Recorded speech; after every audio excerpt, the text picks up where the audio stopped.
ओम शांति। दीदी जी की विशेषताएं। किसी भी कार्य को दीदी जी पहले खुद करती थी, फिर दूसरों से कराती थी। उनकी विशेषता थी, जो कहना है वो करना है। अपने कर्म से सिखाती थी। योग का चार्ट, यज्ञ की सेवा, सब एक्यूरेट रखती थी।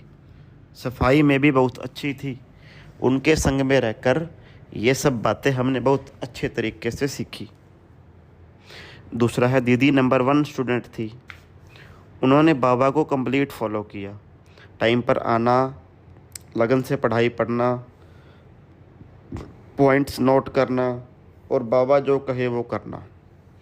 अंतिम समय तक भी चश्मा, पेन और डायरी लेकर क्लास में आती रही। मुरली से अच्छे अच्छे प्रश्न निकालती थी, फिर आपस में ज्ञान चर्चा करती थी।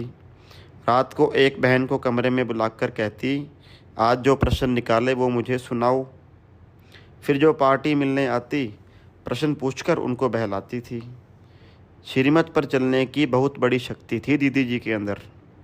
सारा जीवन हमने देखा, दीदी कदम कदम श्रीमत पर चली। आगे है, निश्चय का फाउंडेशन दीदी जी का बहुत गहरा था। आगे है, समर्पित थी तो संपूर्ण समर्पित थी। समर्पण के बाद कभी भी लौकिक घर की दौलत की आकर्षण नहीं हुई।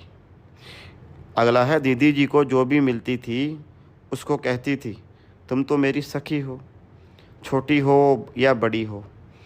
सखी कहकर उसका दिल जीत लेती थी। अगला है, हर एक से गुण उठाती थी।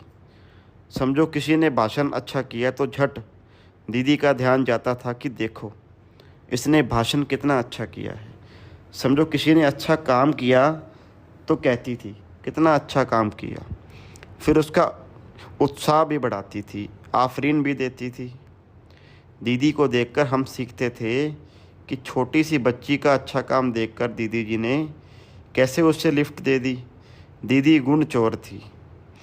अगला है, सौगात देने की भी दीदी जी में वंडरफुल कला थी। बाबा के घर से बच्चे आते ही रहते थे। उन्हें मीठे वचन बोलकर प्यार से सौगात देती थी। डायरी पेन देती थी तो डायरी का पन्ना खोलकर पढ़ाती थी कि देखो कितना अच्छा स्लोगन है। फिर पूछती थी कि स्लोगन से क्या प्रेरणा मिली। ज्ञान देकर ज्ञान युक्त सौगात देती थी। अगला है, अगर किसी कारण से छोटी मोटी भूल भी हो जाए तो दीदी जी भूल को मानने में हिचकिचाती नहीं थी। जैसे दीदी कहती थी, मैंने इस भाव से नहीं कहा, अगर आपको फील हुआ तो भूल जाना। अगला है, दीदी सच्ची मस्तानी गोपिका थी। बाबा से इतना अटूट स्नेह था, जो नज़रों में एक ही बाबा बसता था। दीदी के दिल में एक बाबा के सिवाय कोई भी नहीं समाया।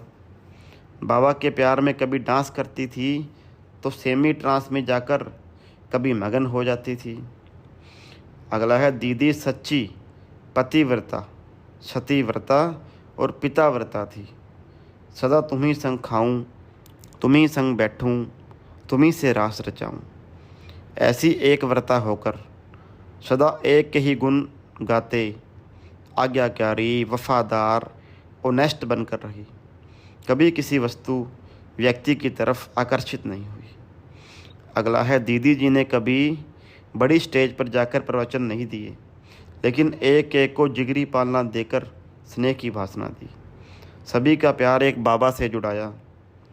हर एक को इतना निस्वार्थ प्यार दिया जो और कोई किसी में बुद्धि न जाए।